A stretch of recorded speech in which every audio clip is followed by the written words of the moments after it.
Hello, everybody. My name is Garrett. My name's Jabin. And welcome back to Cross Country Comments. Super excited to be back and continue this journey that we are on. We had a super great time a couple of days ago. We recorded with special guests. I don't know, should we say? Are we gonna? Yeah, let's just say it. Well, okay. We were guests on his show. Yes, we didn't record one for our show, but we recorded one for his, and that was, you guys have seen him, Mr. Fresh Prince. He was on an episode last year. super honored to be back on his podcast. Talked about a number of things, including the Nickelodeon scandal, and I'm not gonna give away too much because I don't think he's posted it yet. But we talked about a number of things. Super grateful to be on his podcast. And you could say we kind of did like a part 2 of what we talked about on our podcast. We kind of go in the same subject in that way, just in different, complaining about the same thing, but just in a more deeper light. And obviously, when you have the Prince of Fresh Air, he's gonna throw some jokes in to make it more fun for people. So this is more an intense one, but still has the comedy that everyone likes. So yeah, go check it out. You go support him. He's really awesome. He's awesome for reaching out to us. So yeah. Yeah, no, super happy about it. Go check it out when it comes up. And I mean, check out his other stuff too. He's great. But anyways, let's go ahead and get to it. We're going to be talking about a lot of trailers today. Yes. Because a lot has dropped in the last week. There is two TV show trailers and one video game trailer that we're going to talk about. And now we're going to go from worst to best. Yes, because we've realized the last 2 episodes we went from best to worst and then ended on like this. Oh, man. Okay, well, I guess I'll see you guys later. And so right. We're going to change that up a little bit and go from... And when we say worst to best, we mean things that are like troubling or that are disappointing. We aren't talking about like awful things that are like, this is objectively awful, which it might be, who knows yet, because it hasn't come out, but just concerns that we have, we'll say that much. Okay, there you go, that's better. Yes, Mr. Jabin, you know more about this first one than I do. Yes, now, Star Wars Acolyte. I gotta be honest. When I first saw the trailer, I was ecstatic. I was really excited. And then I watched some of the interviews of the showrunner, Leslie Headland, and all the stuff and inspiration that she talked about for the show. You just watched the trailer like 5 minutes ago, so Now you have the trailer fresh in your mind. First, what did you think straight off the cuff before I tell you more about Star Wars Acolyte? Well, so before I answer this, let me just tell everyone, this has kind of always been our personalities. I, a lot of times, take things at a lot of face value.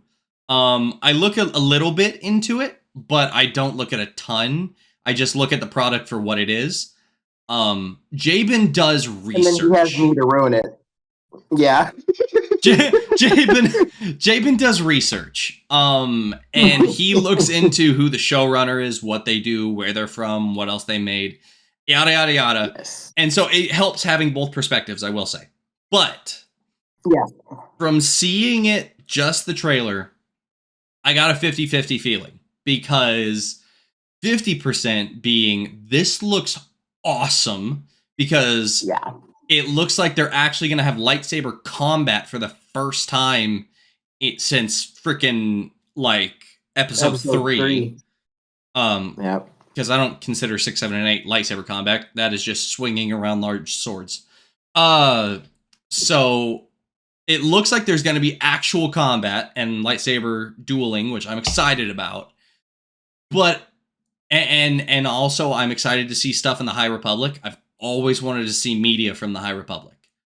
Because I don't know a bunch about the comic books. So I was like, oh, High Republic. Yes. But, and I'm going to be careful about how I word this. It looked like from the trailer, and I get that Acolyte is. Say just so that you're saved. Say like a generalization. It seemed like they made the men look very weak. And it made it almost had this feminism undertone. Because, and I mean, don't get me wrong, women empowerment, awesome, great, you know, go girls. But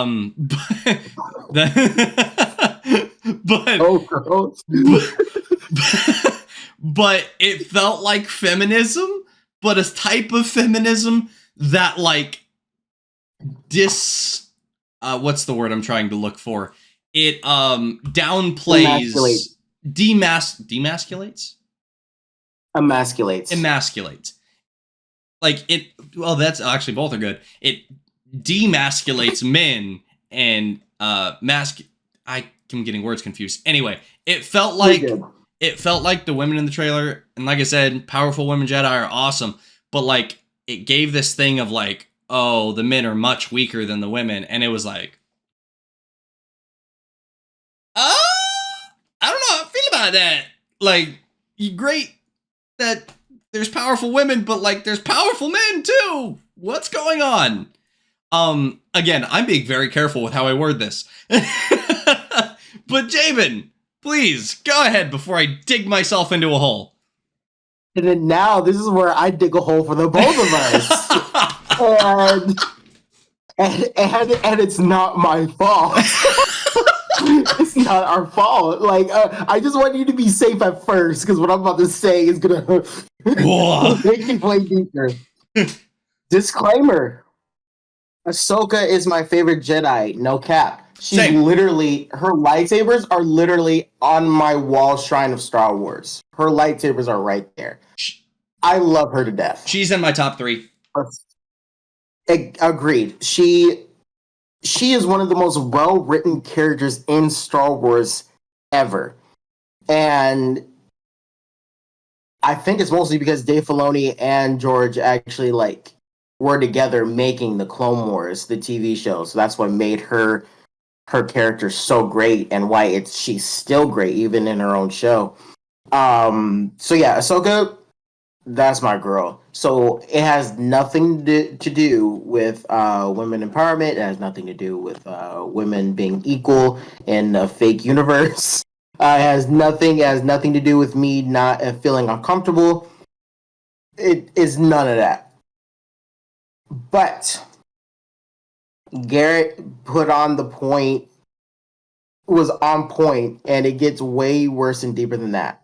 Now, the inspiration that Leslie Headland, the showrunner, pitched to Kathleen Kennedy, which even confused Kathleen Kennedy. That's hard to do. Right. Was Frozen and Kill Bill. What? Yes, Frozen and Kill Bill. And it gets worse than that. When we think of Frozen, we think of a really good movie. I've never been a big fan of Frozen, but like it's a generally made good movie. Yes, I honestly love it. I think it's a fantastic musical. Literally, I think it'll go down as a Disney classic. It's that big. It's that good. I loved Frozen when it came out. Like that was a song. And I love all the characters. But the way Leslie Headland looked at it was queer.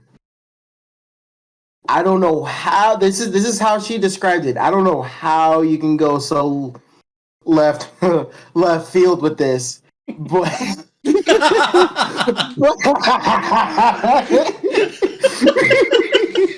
I had to put it in. It was the pause. It was the pause on left. I had to. I'm sorry. It was literally sitting right in front of my face. Okay. Oh. I don't know how you go so left field with this, but here's what she saw.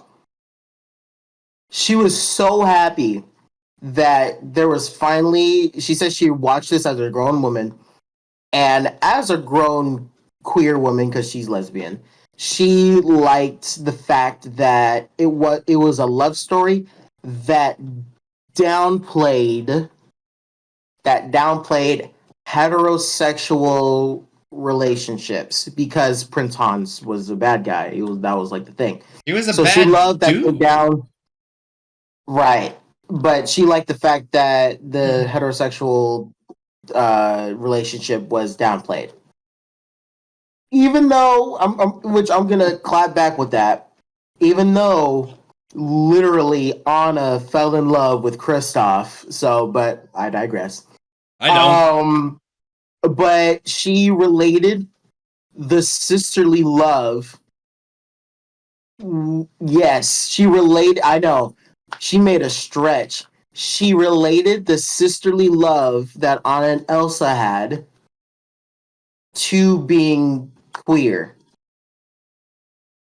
That's illegal. That's Yeah. what? No. And let me go back to the first thing that I said. Her inspiration was Frozen and Kill Bill. Right. Uh-oh. Right. It gets worse than that. How does okay, before you continue, how does it get Uh-huh. worse than okay, I'm sorry. I'm not going to censor myself here. How does it get worse than assuming homosexuality about sisterly love in a Disney movie translating into a Star Wars movie, but it gets worse? How does that get worse? It gets worse for Star Wars. Oh gosh. Now, to recap what we just said, she basically just said,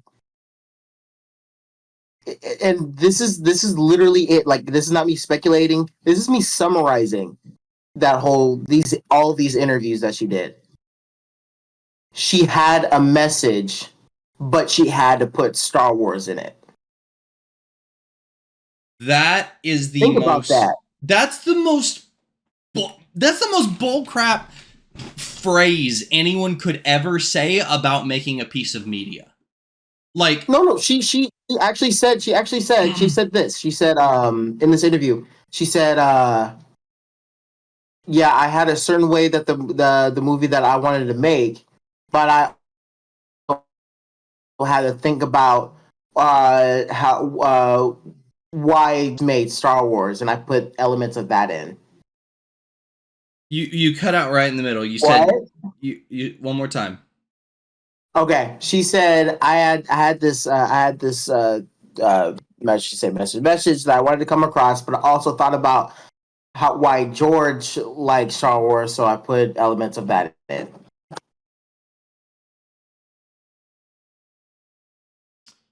So to recap, it's not even Star Wars anymore. So now, And it gets worse than that. The showrunner and some of the cast, I saw one cast member say this at a Star Wars Celebration thing. And I forgot that there was a Star Wars Celebration. That's how bad Disney Star Wars I feel is right now, is that I don't even follow Celebration anymore, and that's supposed to be like a huge thing. That they both said, and a few other people said, there's no good or evil. That's what makes Star Wars great. Let me say that again. Star Wars isn't about good or evil or good or bad. That's what makes Star Wars great. I'm going to say that one more time. What's so great about Star Wars is that there's no good or evil. So were we supposed to have gray Jedi this whole time? so correct me if I'm wrong, but You're not. I don't have to, but go no, I ahead. know. But in media, like canonically, not talking about legends or anything, canonically, I believe we've only ever had 2 Grey Jedi.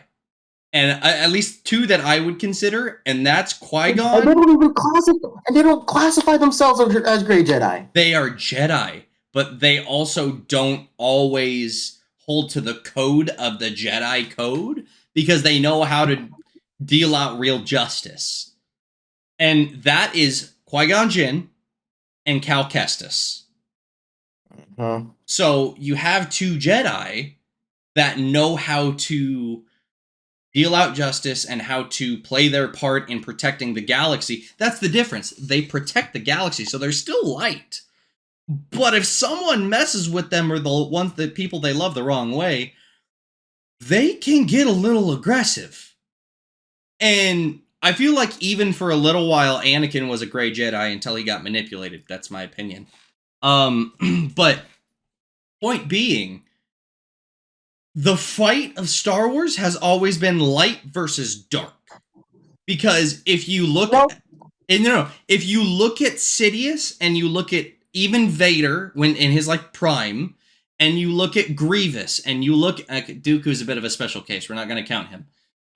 But Grievous and Sidious and I mean just about all of them, they are evil incarnate. You cannot say that's what we love about Star Wars and then talk about Palpatine, the one who manipulated the entire galactic civil war, like from both sides, and then the Clone Wars. Not galactic civil war. The Clone Wars from both sides manipulated the entire thing, then ran the entire empire with an iron fist and killed people who didn't listen, and then quote unquote died, and then somehow Palpatine came back. Yes, I know we all don't acknowledge that, but at the same time, it's like he created clones of himself to not die so that he could continue to rule the galaxy, and he literally had an entire planet of Star Destroyers on episode 9, and he was going to go rule the galaxy, basically like, you disagree with me, you die. That's not evil? I guess it's not about that. Huh. And I guess, the T-Rex still walks around because everything we're saying is just fiction. So, I know that was a stupid example, but like... There's no good or evil. That's what makes Star Wars great. Excuse my rant that I just did. That was... What is Acolyte about? And okay, hold on. You know what makes this even worse? Is that it doesn't make the trailer interesting anymore. That person with the red lightsaber, that's not even a real Sith then. No, that's just a confused person.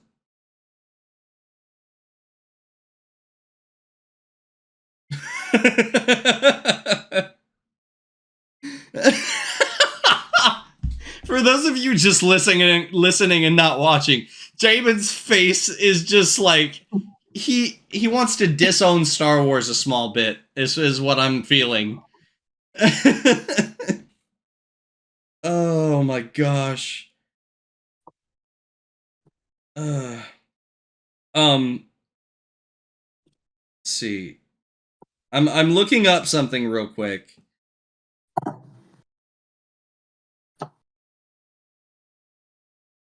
I'm just okay. Like so the word acolyte, I actually looked it up in reference to Star Wars. Okay, but before you say it, I purposely did not want to search this word up because I knew they were gonna find a way to like not make it fun anymore. But go ahead. No, it's actually exactly what I thought. No, like in a good way. Like it proves them wrong. Oh, well, no, that makes it worse. It says, for other users, see Acolyte, Sith Acolyte was a rank within the Sith Order prior to Darth Bane's reformation. The term was used to refer to Force-sensitive apprentices who had only just started on the dark path under the tutelage of a more experienced Sith Lord to rightfully bear the mantle of Sith. So they're just Inquisitors. Yeah. Acolytes are just younger Inquisitors. That's sick. Yeah, you would think well, so. Not anymore. Yeah, you would freaking think so. Not anymore. Oh my gosh. Wait. If this show is called Sith Acolyte, shouldn't we see more of, I don't know, Sith?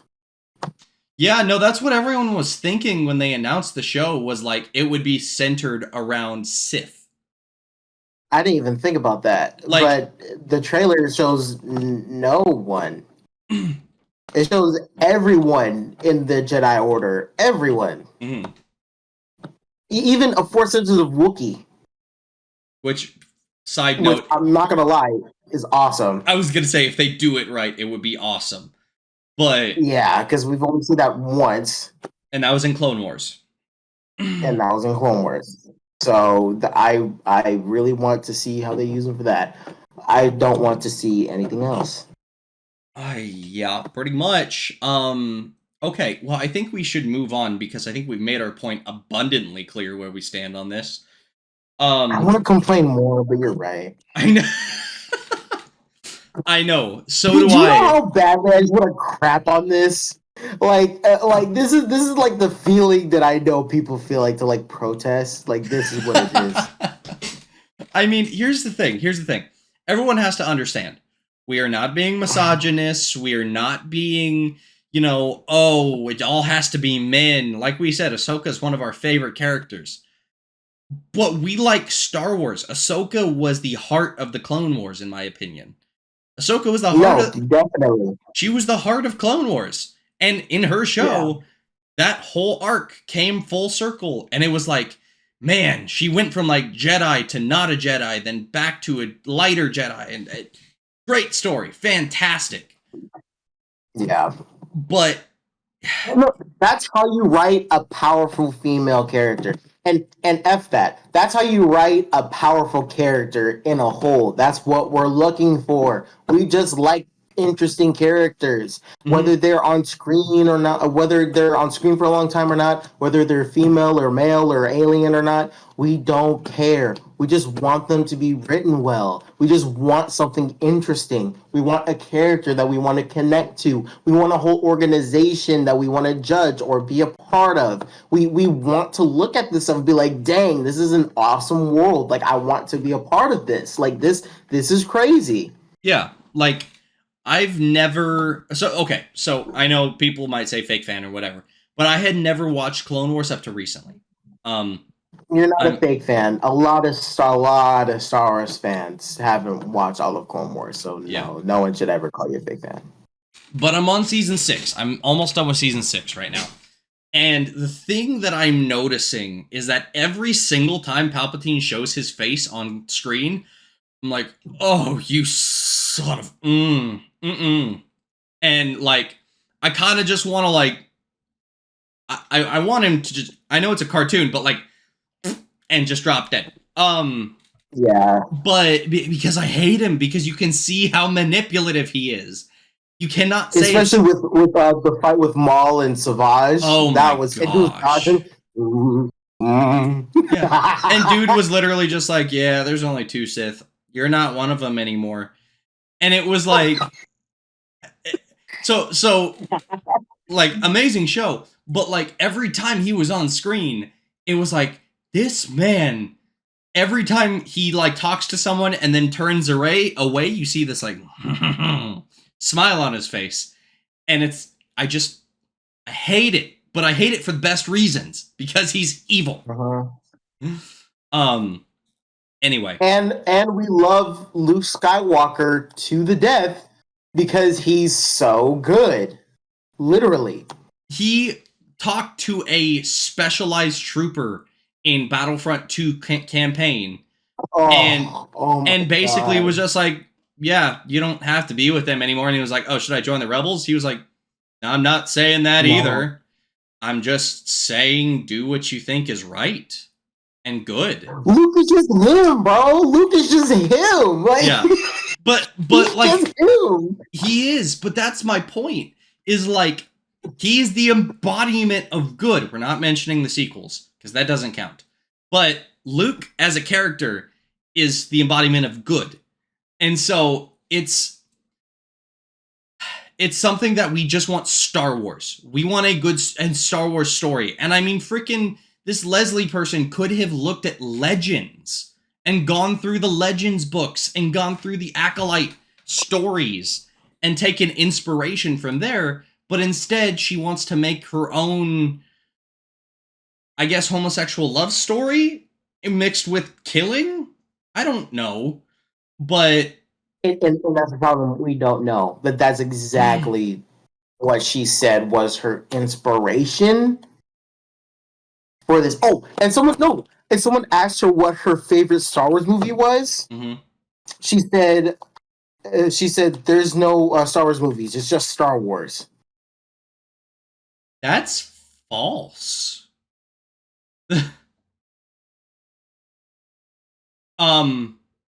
Anyway, we gotta move on. We'll rant more about. And George is endorsing this. What? I forgot to tell you about this. Something got released. I'm sorry.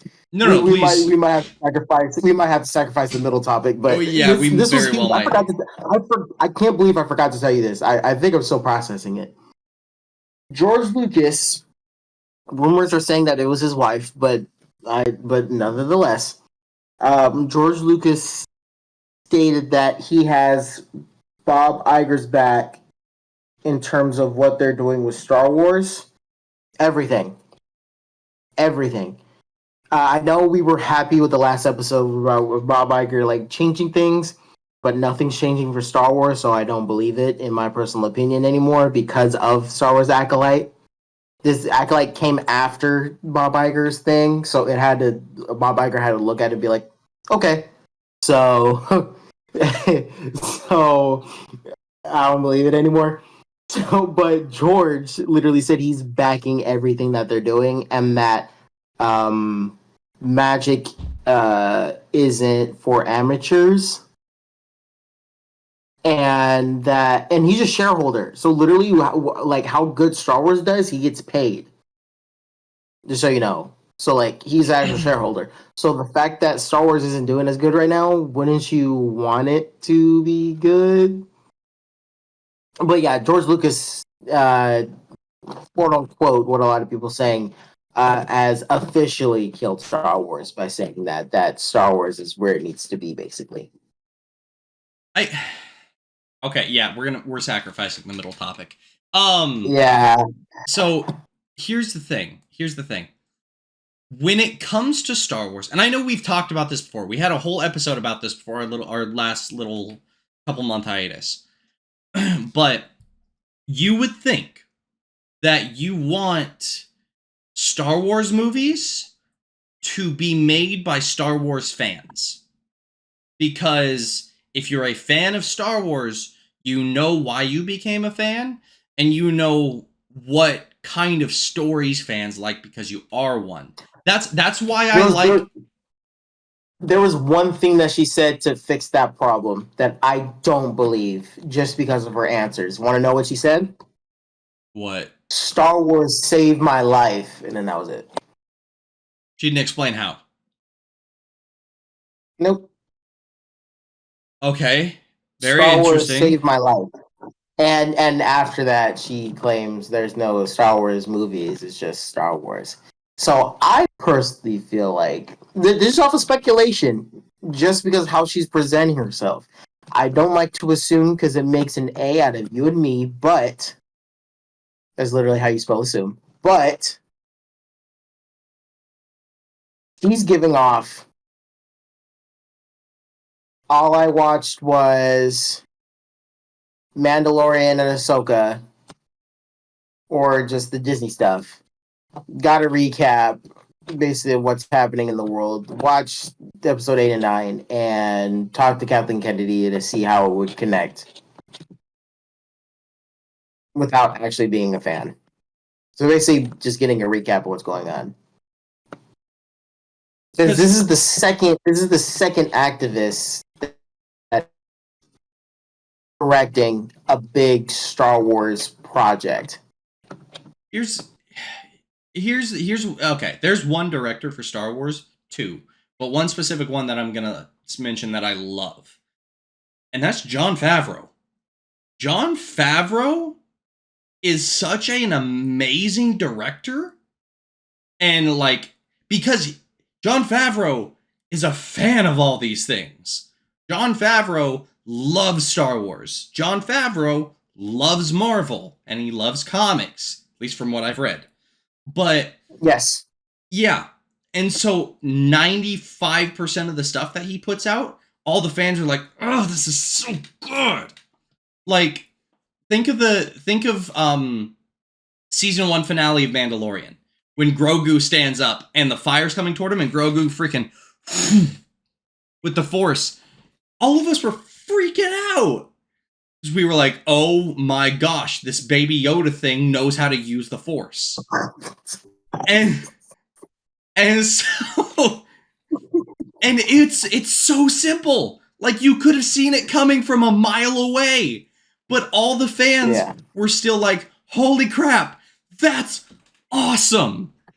And so that's Star Wars. That's Star Wars. It might be predictable, but it's like, oh, it's Star Wars. It's Star Wars.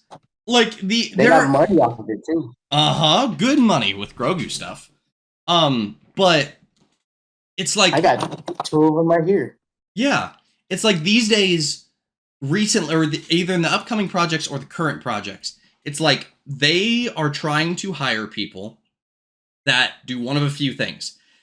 They're either pushing an agenda, pushing a message, pushing an agenda, pushing a message, instead of focusing on the content, or they're trying to get directors who know how to direct regular movies to direct for fantasy worlds, which isn't a good fit. Because if you got someone, and don't get me wrong, I'm sure this would be dope in its own respect, but if you got someone like Quentin Tarantino to direct a Star Wars movie, it would probably be it would probably be a pretty good movie.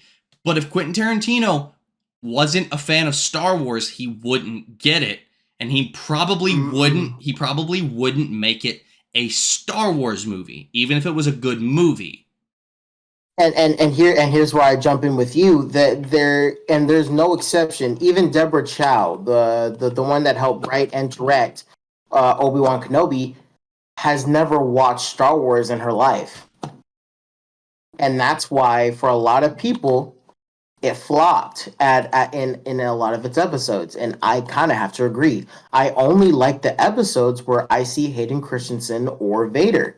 Like, that's literally the only episodes, and I'm like, oh crap, it's going down. That's the only thing in my mind that I remember for canon, in the story. Like, it's ridiculous, because even that, like, that right there should have told you. And Deborah Chow is an amazing director. Let me just tell you, she helped with The Mandalorian, which is new, which is totally fine. So if it's something new, go ahead. You know what I mean? If we're exploring something new, give us something new, but still keep the elements of Star Wars in it. And she did good with that. She just did good with Obi-Wan. It was too much. It's too much lore for a non-person knowing to go into. Right? That's a perfect example. Now we have. I'm not even going to talk about Leslie Headland. Now we have a director directing a Rey movie who loves making men feel uncomfortable. She said that. Yeah, I know, I couldn't believe it when I heard that. Yeah, she loves to make men uncomfortable, and she's going to make men uncomfortable when making this Rey movie. Which... like, she said that's her goal. She talked nothing about Star Wars, and she said that we finally have a woman directing where the Star Wars lore should go, even though we already had Ahsoka and Rey, whether she's canon to people or not, but we literally still have Rey. Like, she's still leading the future of Star Wars right now, whether we like it or not. That's just how it is. We have Leia, who literally was a freaking general and princess of and both technically a Jedi. The rebellion, right, and a Jedi for the rebellion and the resistance. We had Mon Mothma, who literally have owned the freaking Rebel Alliance.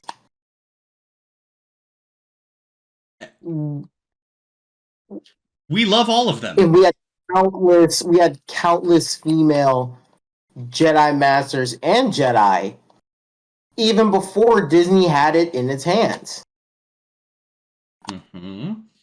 Like you can look at someone like Alea Sakura, amazing Jedi. She didn't get a ton of screen time, but when she did, well written Jedi. You have Barriss Offee and her master, but before the 2008 Clone Wars that you're watching, the 2003 one, their little small arc was awesome. Okay, let me tell you about it real quick. 2 seconds.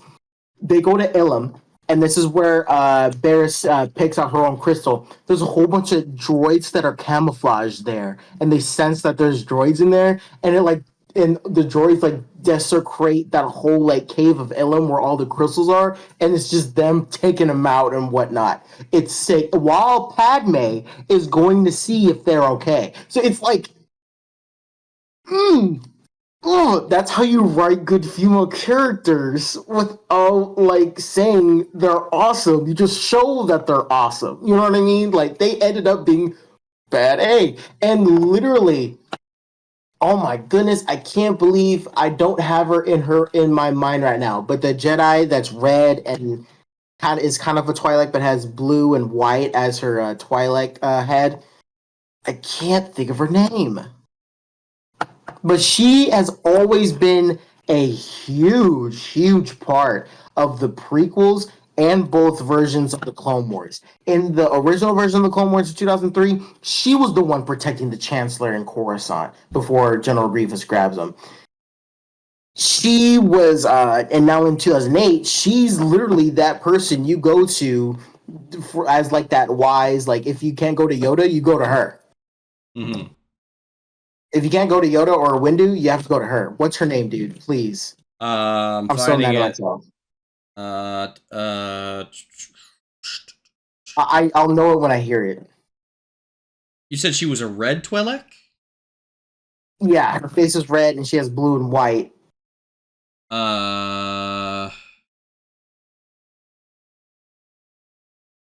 She might not be even a Twi'lek. She's whatever Ahsoka is. That's Twi'lek. Not a Twi'lek. It is. Yeah, she's a Twi'lek. What? She's a Twi'lek. She's a Twi'lek, right? Yeah, Twi'lek. Oh, okay. I thought you said Twi'lek. I thought that was something different. I don't even know what that is. But she's whatever Ahsoka is. Okay. Yeah, but like she's awesome. I know what you're talking about, but like there's a ton of amazing female characters in Star Wars, and they are many examples of how to do them well without preaching. And you just gotta stop if that's your objective, because then you're not in it for them. Then you're only in it for the. In it for Star Wars. No, then you're in it for the money and to push your agenda. Entertainment. Guess what? Entertainment was started with silent movies that made people laugh because it's entertaining.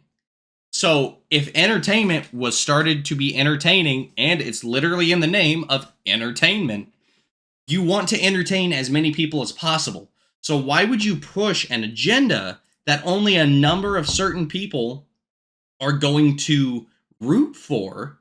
Okay, let's take the example of making men uncomfortable. If you go at it with that approach, you know that 2/3 of your audience are men. Like, that's statistically for Star Wars. 2/3 of the audience is for men. It is men. So if that's your objective, entertainment is meant to entertain as many people as possible. So if you go at it with that objective of, I want to make men uncomfortable, you have then failed entertainment. Then you are doing a fictional piece of a fictional piece of documentary, essentially. Then it's not a... No, hold it. I love that you said that. Want to know why Kathleen Kennedy hired her? Why? Because she directed documentaries, activist documentaries. You're funny for that one. And I know you didn't know that. I didn't know that. And I know you didn't know that, and you kind of hit right on the spot. The fact that I didn't know that, yet I could point it out, is that's sad. Crazy. Okay, well, yeah, no, that's something that needs to get fixed. Like, ASAP. But the fact that this whole thing is happening, and it's either that George Lucas just doesn't care anymore, even though there was a whole interview where he said he had to sell Disney to he quote unquote, he said this is the quote he said, to the white slavers. He called Disney the white slavers. In an interview, not in an article. You can search this up on YouTube about him selling Star Wars over to Disney. And he said, I ended up selling my children. And the interview was like, these are your children? He said, yeah, I sold my children to the white slavers. Huh. So we got a person like that is literally endorsing them to keep doing what they're doing now. It's either that he just doesn't care, even though there's an interview that says that he does, or he's really declining and his wife is speaking for him. Those are the only two ways. That's possible. Because he's getting old. He's 80 now. He's old. Yeah. But so that stuff is definitely possible. It's also possible that he was, this is unlikely, but it's possible that he was bribed or something along those lines. But if Star Wars isn't good, he doesn't get money. He's a shareholder. He's going to lose money. Because here's the thing. When it comes, my whole train of thought just left me. But what was I going to say? My gosh, I completely forgot what I was going to say. Anyways, yes, it's just like the worst situation possible for fans. Because like I said, I'm going to leave it off with this statement, and then let's move on. Because it's becoming less about entertainment, more about money, less for the fans, more for preachy movements that want to push an agenda. Because, I remember what I was going to say, and I'm going to leave it with this. Yeah. Movies, I looked this up, and I'm like 90% sure it's correct. Movies have to include some kind of inclusionary thing of LGBTQ or of transgender or anything like that, or any inclusion in order to be even considered for like awards, for Emmys, Grammys, something like that. There's a actual institution that looks at media and looks at TV shows and looks at movies, and if it doesn't include some kind of inclusion of some kind, they don't consider it for an award. I'm not 100% if that is true, but that is something I heard when I was watching, it was this interview, and then I looked it up, and both of them said the same thing. So I'm going to triple check my facts after this podcast, but that's something I saw that I was like, so the industry, we all knew the industry was pushing an agenda, but they're pushing an agenda so much that they're taking awards away from actual good directors who maybe don't want to include that stuff. So, anyway, I'll let you sink on that for a second. Anyway.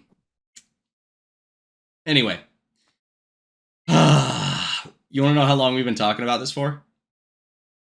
An hour and 20 minutes? Not quite. 45 minutes, but still. No, it feels like 2 hours. It does. To me, it feels like 20 minutes. For me, just thinking about it, it's just so depressing. Like, I'm literally looking at my wall and saying, what's wrong with it? You know what? No, dude, what are you going to say? I was just going to say, you know what? I'm going to rewatch episode 3 after this just to get a good feeling of Star Wars back. I'm going to play Battlefront. The original non-Disney-fied Battlefront. Mm-hmm. Pandemic Studios Battlefront, not EA. Even though EA is good, it's just still has that stink of Disney on it. So I can't. I have to go to the original. So I'm about to. I don't know. I'm about to wear my Empire cap and play some Star Wars Battlefront because this is ridiculous. Yeah. Okay. Anyway, we'll move on to the last topic. Yeah. Oh, so you know what? I'll just for the love of the middle, I'll just say the middle real quick. The Penguin trailer came out. We think it's going to be okay. We didn't see a lot of the DC stuff in it. It's going to be like a crime boss show, but again, it's just a teaser. But we really want to see more. Yeah, that pretty much sums up. It doesn't say a lot in the trailer, but it looks all right. Yeah. Anyway. Last thing is it's a video game that I heard rumors about. And it's a video game that I was like, that's going to be one of those projects that they start making and they're like, oh, we had to cancel it. So I was never looking forward to it because I was like, but you told me about this announcement years ago when it came out, and you and I were both excited.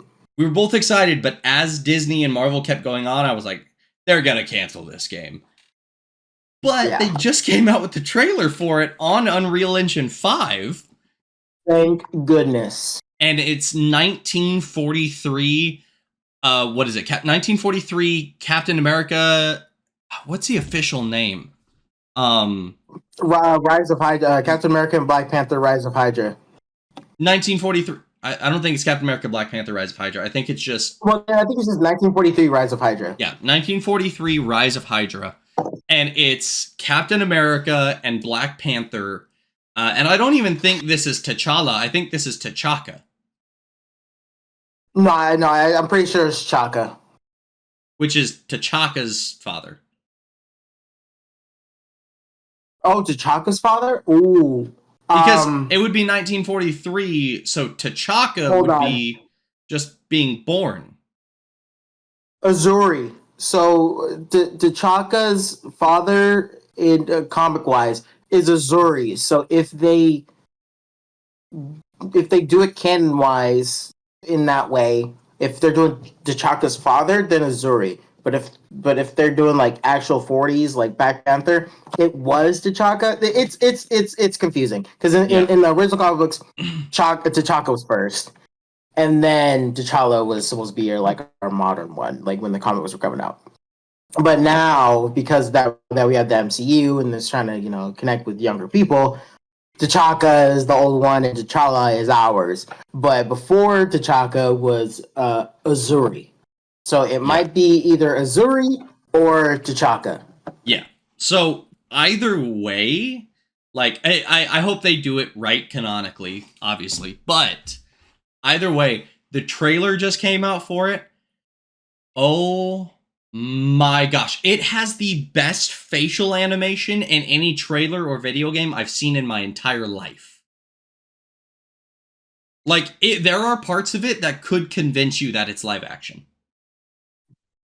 Oh no, most definitely, and mostly because I have to say, when you see Black Panther's face, to me, he sold it just because he's not wearing a helmet or a mask. Like with Captain America, he was great. Even his movement, like walking, he felt so 40s American. It was so great. I'm here on behalf of the U.S. government. I was already like, okay, I'm in. Like, yes. But then when I saw Black Panther's face and his facial expressions, I was like, oh, you sold me. Like, you're really gonna do facial recognition like that? Like, oh crap. Mm-hmm. And I think that and I think I know that actual actor too. I can't put my finger on it, but I think I know that actor too. So I have to go back and see how it is. But oh my goodness. Oh, I wish we had more. I wish it's gonna be such a good game. Because here's the thing, because Jabin said that he thinks what they're gonna do is they're going to have like a similar playstyle to how the Avengers was, but I feel like they have learned, like companies have seen the Avengers, and if it's gonna be similar, it's going to be a better upgraded version of the gameplay of the Avengers. And if it's open world and it's Black Panther and Captain America, I am sure that they're going to have stealth mechanics. They're probably going to have takedowns. They're going to have mobility options for both of them. And I mean, the fact that they go at it fighting at first, and it's hilarious. So hello, one of my pins fell. I'm gonna say this is kind of, a lot of people may take this the wrong way, but I'm gonna explain it. Jabin and I have always compared ourselves to Captain America and Black Panther. Yes. And it's not because the hero white hates black. No, that's half of it. That's half of it. But the other half is that it's just kind of how we were both raised, because he was raised dancing for years, and that's very agile, and he's always been very good with his movements, and he's always been very, very flexible and very like all over the place. And he like super into obviously very smart and everything, but he's always been no, keep going. But stop it. But he's always been into like history and checking into like African history and stuff like that. And like I said, he's always been, very agile and stuff like that. I used to live in California, and people used to say I was as Southern as California got. Yeah. And now I live in the South, and I've always been very patriotic, and I've always been one who tries to stand up for the little guy, and I've always been a very protective person. And so we've always compared ourselves to Black Panther and Captain America. Like when the Avengers game did come out, those were our mains. Yeah. I played Captain America. He played Black Panther. So we heard about this game years ago, and we were like, oh my gosh, there is no way that they're making a game about our characters, essentially. Yeah. And the fact that it's set in 1943 against Hydra, it's like the prime of those two characters. And I love how in the trailer they refer to each other as Little American Boy, and then the cat is what he calls him, or the cat's here, or something like that. And I was like, the beef that they have is so funny, because me and Jabin weren't best friends immediately. Nope. I think you actually bagged on me for a little bit when I first met you. Yeah, pretty sure. Yeah. So, but regardless of me and Jabin, the fact that they have that kind of feud in 1943, but then obviously it's against Hydra, so we know they're going to team up. It has this feel to it that's just, it's so American, and yet just so like, I'm talking from a Captain America's point of view here, but it's so American, but also just it's so American.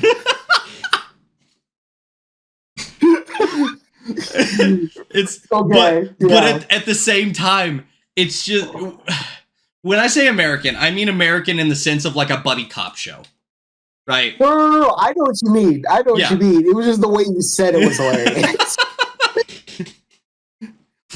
So that was hilarious. But like old school 90s buddy cop show is the vibes I get from their relationship. But at the same time, this is in the 1940s when Hydra's at its peak, and they have to go fight against Hydra, and what I'm guessing is probably going to be the Red Skull. Oh yeah. Yeah, Red Skull, probably MODOK, or not MODOK. Red Skull and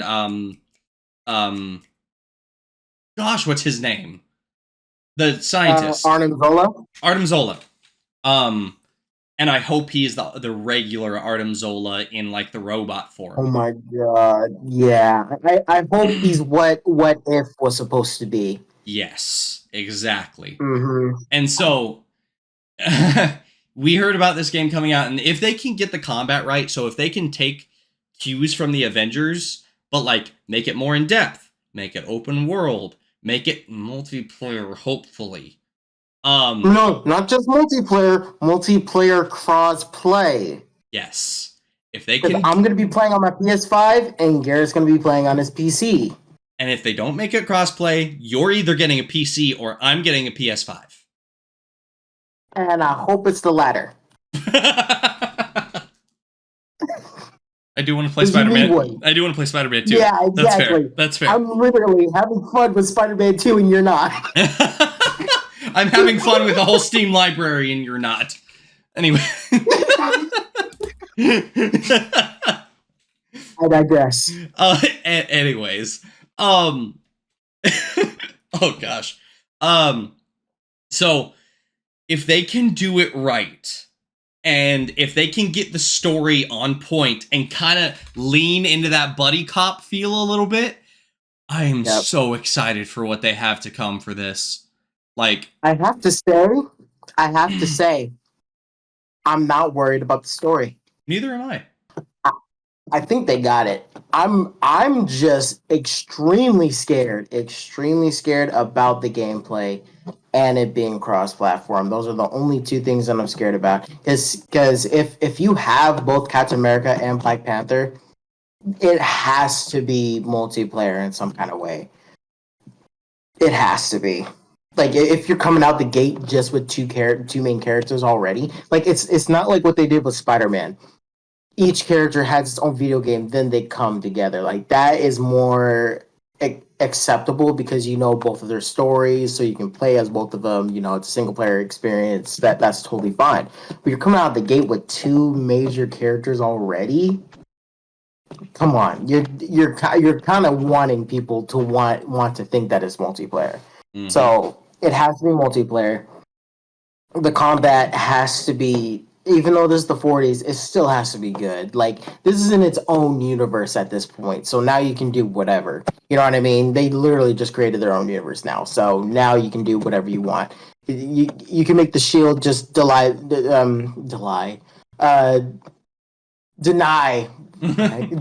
laws of physics however you want in the coolest form, and we'll be more than okay with it.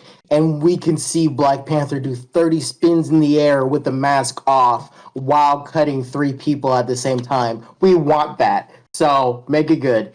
And please, I'm begging, please make it cross-platform. Oh my God, you don't understand how badly we want it. Because we love playing video games together, and it sucks that there's not a lot we can play because there's not a lot of stuff that's cross-platform, especially with stuff that we like. So the closest Marvel thing that we can play is literally Avengers. And that kind of shut down already, so...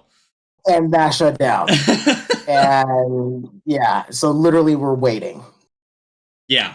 And honestly, I love the fact that it does not look like it's taking hints from the MCU. Oh, zero. And that's what makes it so awesome to me, is that it's original. It's its original universe. And I can tell because the way the suit is made, like the way Cap's suit is made, and the way Cap's suit looks more of like the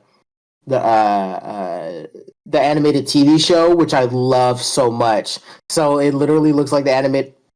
No, hold on, no, let me stop. And the Black Panther suit looks so it looks so original, but it still looks so crisp. But what I was about to say was, what if this was connected to one of the TV shows? I don't know how I'd feel about that. It's probably not true, but that'd be pretty sick. Maybe, but I want it to be original. I know, but if they are gonna do like the connecting thing, I'd want it to be connected to the animated series, either Earth's Mightiest Heroes, which I love, or the other Avengers one, which was okay. Yeah. But yeah, I hope it's his original thing as well, because it looks so good on its own merit so far. Please don't mess it up. Yeah. Like, it's something that can be done so well, but it has to be done well. And the merger that happened between... This is something I'll mention. Maybe we'll talk about it more in depth at some point. But the merger that happened between Disney and not Fortnite, Epic Games. You heard about that, right? Yeah. Yeah. So that merger was Disney going, hey, we want to make more video games. So if they can create... And they put $1.5 billion into this project. And so if they can do it right, because I feel 1943 might be a step into that. I'm not 100% sure yet, but it is a Disney property. I mean, probably just because they're using Unreal Engine 5. Like, maybe that's kind of like Disney and... Ooh, I think this is Disney and Epic Games in bed together right now. Like, now they're going to be collaborating way more. Like, I think, like, this collaboration may have, like, started with Rise of Hydra, and then they're like, you know what, let's go a step further. Let's go into your Fortnite, if you don't mind. And then they're going to, like, start, like, coming together. Well, honestly, I wouldn't mind that, because I feel like they can do... It's hard to put agendas into video games. Put it that way. And so it's either a good video game or a bad video game. You can put agendas, honestly, but it's hard to. Last of Us Part 2 didn't do as good as Last of Us. You're right. So you can, but it's harder to put agendas into video games because you have to focus on so much more. Gameplay, cutscenes, like everything like that. So if 1943 is the launch off point for a gaming universe, a gaming let's see, MGU. Anyway, why is that good though? The MGU. The MGU. But if they can launch this into an MGU and have like different types of Marvel games, so like come out with a Iron Man game with full flight mechanics, and you can build your own Iron Man suit, and it has an original story, and then you come out with a Black Widow game. Did you just create a video game? Did you just create a video game just now that we want? Oh, and then you create a Black Widow and Hawkeye game where it's a stealth spy mission game with like brutal mechanics, but still a little bit of superheroism, like unrealness in there. And then you make a Hulk game. Secrets of S.H.I.E.L.D. Yes, and then you make a Hulk game where you can just demolish part of the city. Like, there is so much potential for an original universe here. And if they can remake an Avengers game after many years, after building all of this up, dude. Like, it could be so good.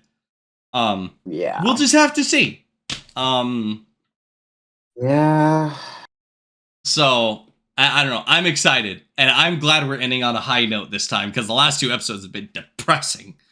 Even the beginning of this one was depressing. We were silent for a second. That was crazy. Brother, it wasn't the beginning. It was the first 45 minutes. And we're at an hour. We talked for 15 minutes about the video game.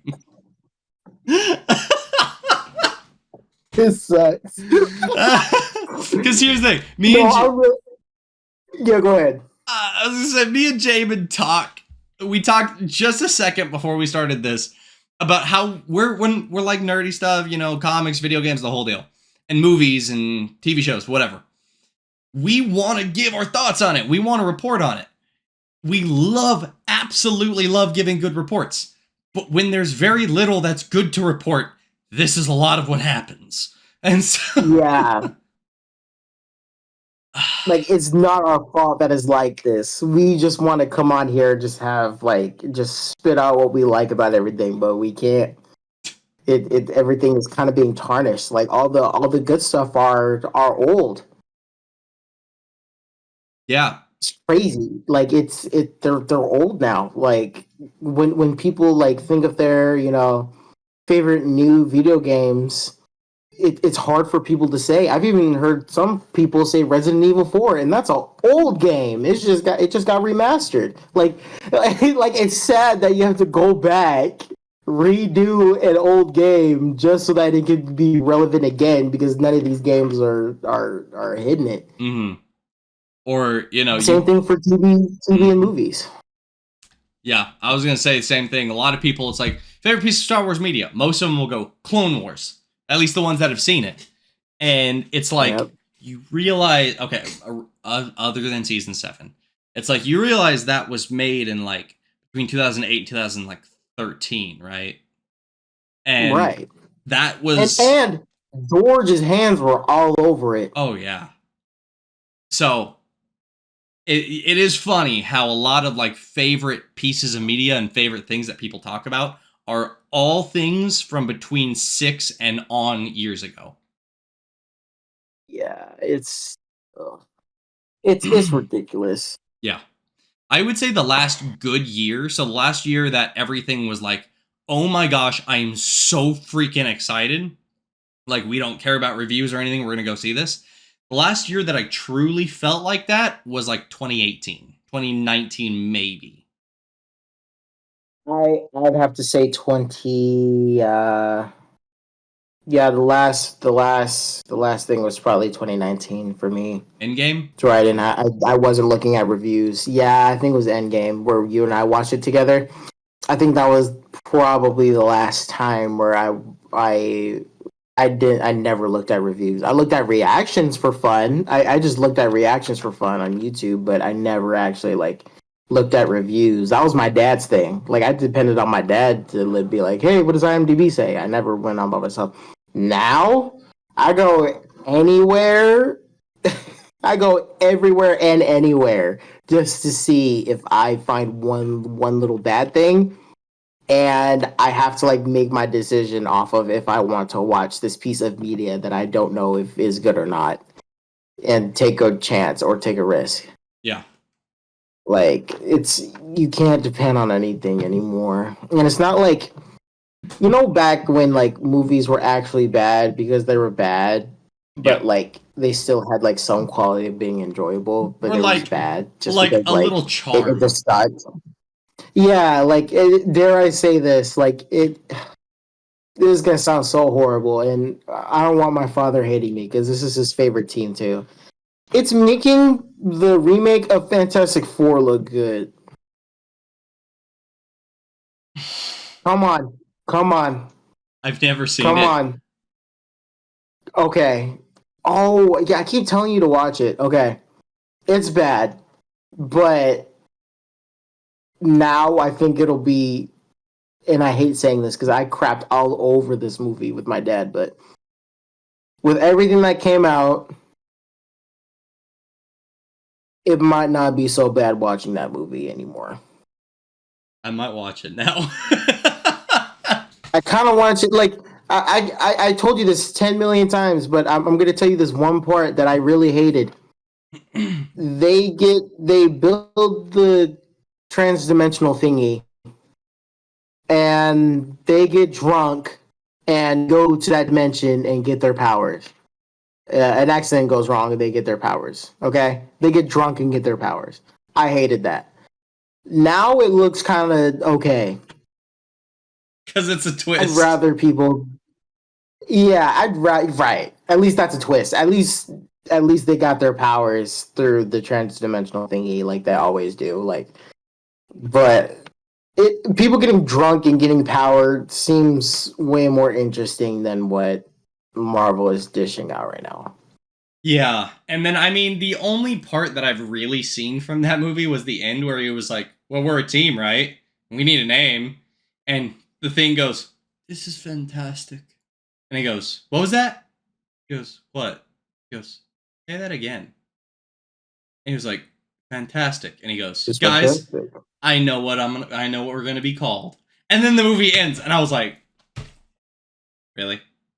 I haven't even seen the movie, but that scene, I was like, huh. You want to throw it in our face anymore? And I have to give movie props though, because the CGI impeccable. Oh my god, it is amazing. It's worth seeing. Just seeing the CGI, it is freaking amazing. And the way Reed Richards uses his powers is crazy.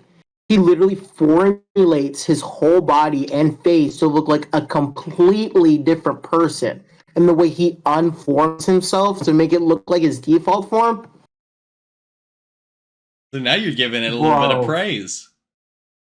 I have to now. Like that movie was horrible, but And the way the Fantastic Four is going to look now, how it's going to be like. Did you see the pictures?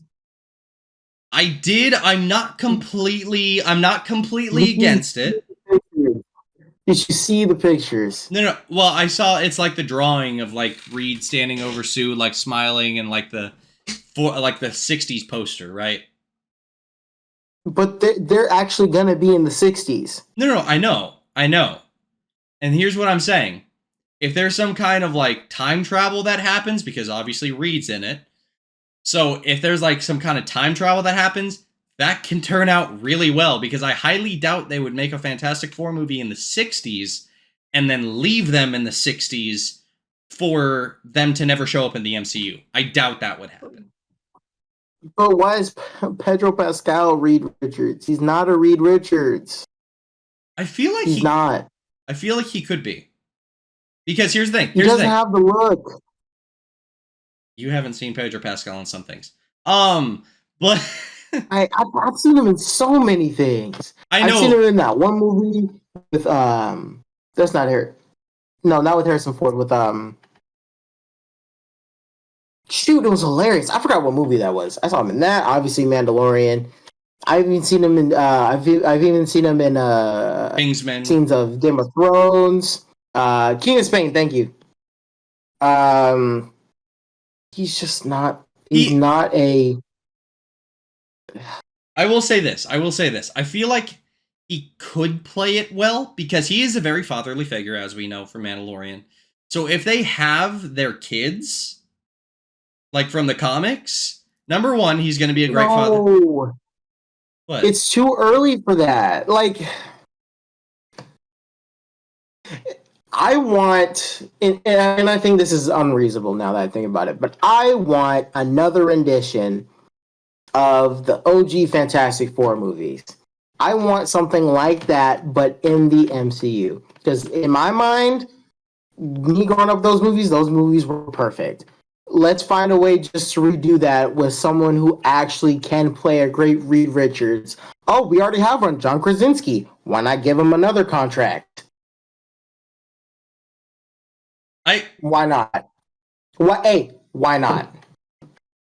Yeah, no, that's a good point. Why not? He was a perfect Reed Richards. And no, he was a perfect Reed Richards, and that's a version that had kids, and we never saw his kids, and I felt that he was a fatherly figure in 2 seconds. Mm-hmm. John Krasinski was a perfect Reed Richards. I believe that he is the smartest man in the universe. I believed it. Yeah. I didn't think this is Jim from The Office. I looked at him and said, yeah, that's Reed Richards. But that's him.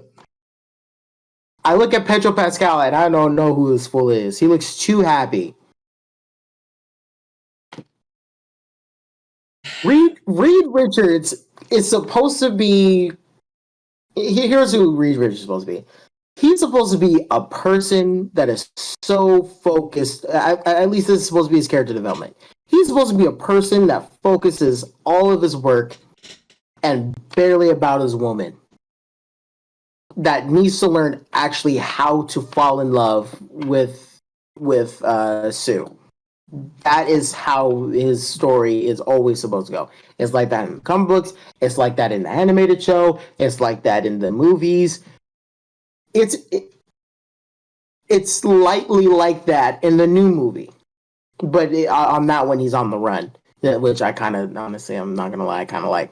But he's supposed to be this nerd that looks at his work and that it's about, and he looks at the universe being so big, at the multiverse being so big, and not realizing what's right in front of him. And I believed that John Krasinski can do that, but I believed in Multiverse of Madness that was already something he overcame. I felt that. You know what I mean? He understood what it was like to have a family and also to protect the multiverse at the same time. He knew how to do it. And I loved it. I want one just like that, but I want one figuring it out. That's interesting. That's character development. I don't already old an old dude that I was already beating up people that's now having kids. I don't know if it's Reed Richards. I want to get to know this character. I don't know him. You're pretty passionate about it, aren't you? Yes. The reason why I'm so passionate is because it's my dad's favorite team. So because it was my dad's favorite team, he showed it to me constantly. They're not my favorite team, but I have all the respect for it. What comes in mind, literally the best versions of seeing that team, other than the comic books, obviously, is literally the movies, the original movies, and the freaking newer cartoon Fantastic Four show that I grew up with. That has the song "Don't Copyright Me." You should watch it. It's on Disney Plus now. It's so freaking good. Oh my goodness, and they have the scrolls in it. They have Kang in it. Oh, it's so good. Dude, watch it. It's just so good. That show captured that dynamic of the character so perfectly. So when I see on Instagram on Valentine's Day, for some reason, I see Pedro Pascal dancing with his woman while she's on the couch, like, "Hey, everything's great." No, you're supposed to. No, that's not who they're supposed to be. That's not how they were written. Mm-hmm. No, I agree. It's something that I forgot what we were talking about. I'll finish this off by saying Disney, it's depressing again. I'll finish this off by saying that Disney and Marvel have forgotten how to do origin stories well. That's what we'll leave it at. But anyway, yeah, I think we went from talking about what we started talking about with Star Wars, then talking about a video game, and I don't even know. I'm gonna have fun editing this episode because I'm gonna see the digression of going from a video game that we're super excited about and then down this giant rabbit hole about how we got to this. I'm so sorry. And then we ended at how bad Pedro Pascal is as Reed Richards. I didn't mean to. I don't know what happened. I don't know what happened. I don't know. I just saw Fantastic Four in my face. I don't know. I am so sorry. Oh my goodness. I'm not even mad. That was amazing. Is the Fantastic Four like somehow going to be a part of the thumbnail now? I kind of want it to be, yeah. I'm probably gonna make it part of the thumbnail. And I'm just a bonus exclusive. Bonus exclusive. Jamin complaining about Fantastic Four. I'm just gonna put them in just a little tiny corner in the top right. And then you know what you should do? You should put like a comic bubble, put their picture in it over me with my eyes like this. That's a good point. I should do that. Oh. Now I'm gonna have trouble titling this episode. No, just title it what we were gonna do it before. Just Star Wars Acolyte, Rise of Hydra, and you can do like and too much. And more. And more, and more. Oh, and I'm not even mad about it. This has been awesome. But anyway, I think that's where we're gonna end it. Yeah. All right. So, anyways, thank you guys so much for watching. We really appreciate it. This is why I'm so happy we do these, man. Because it's not like we have a set schedule. We don't have a set time we have to be done. It's literally just like this is the way we talk outside of these episodes too. Yeah. I think this is definitely a great example of just spewing stuff out. Because I even was at a point. I don't do this. I was at a point where I was just snacking halfway through, just because I was tired of I was tired of talking about Disney Star Wars. I was literally just eating, whatever. Like at this point, but I love that though because I felt comfortable enough. Like I forgot, honestly, that we were recording. If I was being honest, yeah, this was a lot. This was a lot to unpack.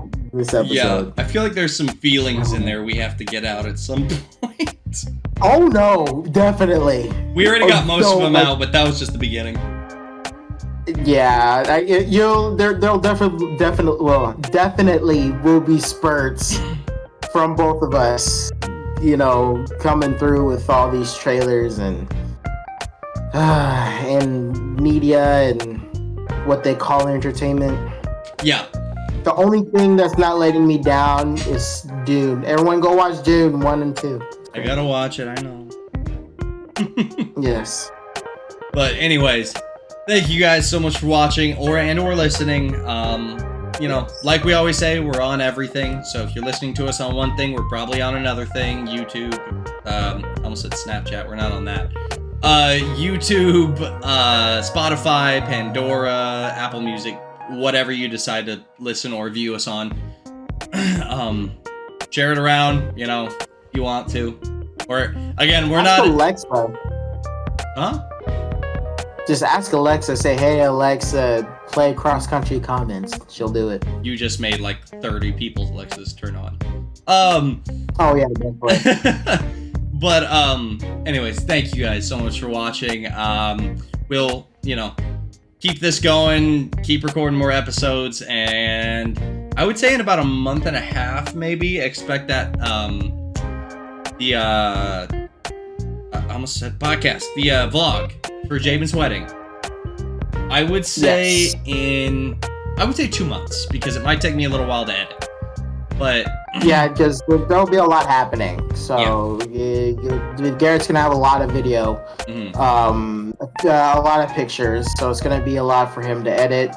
So yeah, don't expect it right away. We're definitely gonna have some episodes, probably maybe 1 or 2 before that one's ready. Yeah. So but still stay tuned for all that cool stuff when Garrett heads down to LA. Yeah. So look forward to it, and that'll be coming up. So thank you guys so much for watching, and we will see you in the next episode. Bye, guys. Don't be depressed.